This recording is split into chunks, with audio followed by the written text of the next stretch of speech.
heard the most incredible story about this 6-year-old boy. His name's Charles Mully. He wakes up to what I think is every kid's nightmare. His parents are gone. They've abandoned him. So his dad was a drunk. He figured Charles is 6 years old. He could survive on his own. Can you imagine? So Charles goes outside and he asks his neighbors if anybody will help him. Well, nobody helps. And so he becomes a beggar. And for the next 10 years, Charles Mully wanders the streets, begging, stealing, until he's a teenager and he's suicidal and he's got no hope. And then somebody invites him to go into a church. And for some reason he does. In the church he hears a sermon. And it's about forgiveness and faith. And it touches him. And so Charles walks for 3 days in rags, determined to change his life. And he finds in Nairobi the biggest house in the city, and he knocks on the gate. Well, a woman opens the door, and Charles asks her if she has any food or any water. He's walked 3 days without shoes, and he says all he really wants is to work. Well, she sees something in him, and she gives him a chance. And Charles is such a hard worker that she gives him more and more responsibilities until Charles ends up running the entire estate. While he's running the estate, he meets a woman who's working in the fields. She smiles at him. And Charles never thought a woman would ever smile at him like that. And so they were married. So Charles is saving his money, and finally he buys this little taxi bus, which he starts driving 14 hours a day until he makes enough money to buy another bus, and another, until he has a whole fleet. And then he leverages the money he's making from this fleet of buses into real estate. And he does really well in real estate. So he leverages that money into the oil and gas business, until Charles Mully becomes one of the richest men in all of Kenya. He and his wife Esther, they have 8 kids, a big house, multiple businesses. But something feels wrong. So Charles pulls his fancy car over to the side of a road one day, and he prays. And he prays until he gets an answer. He goes home and he tells his family he's selling all of his businesses. He's never going to work for money again. He wants to help street kids like him. Well, his family thinks he's gone crazy. But Charles goes out into the streets and he befriends these drugged out, dangerous kids. He tells them his story. He tells them about love and forgiveness and hope.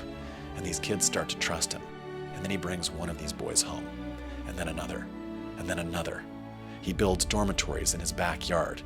In a classroom, he hires a teacher. He brings more kids home. And now he's got a few hundred kids living at his house with him. But they're running out of space, and they're running out of money. And then Charles decides they should all move to the land he's bought for their retirement in the middle of the desert. So now they've got hundreds of kids, and they build temporary housing. They're walking hours to get fresh water because it never rains. And meanwhile, Charles is still going back and forth to the slums and picking up more and more kids to help.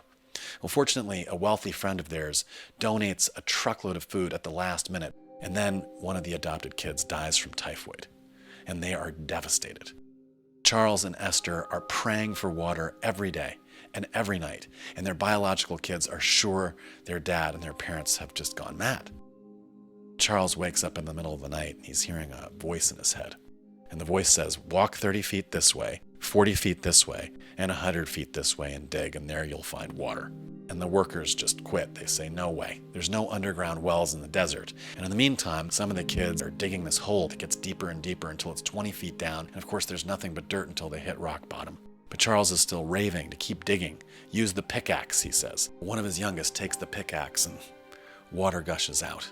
And there's this enormous, organically formed freshwater reservoir right there. And I know it sounds completely made up at this point, but it's true. I went to Africa to see this for myself. So he doesn't just use this underground reservoir to satisfy all the children's need for water. He uses it to irrigate farmland, where he plants crops and gets some of the mothers and parents of the adopted children to work these farms he's starting. And the farms do really well.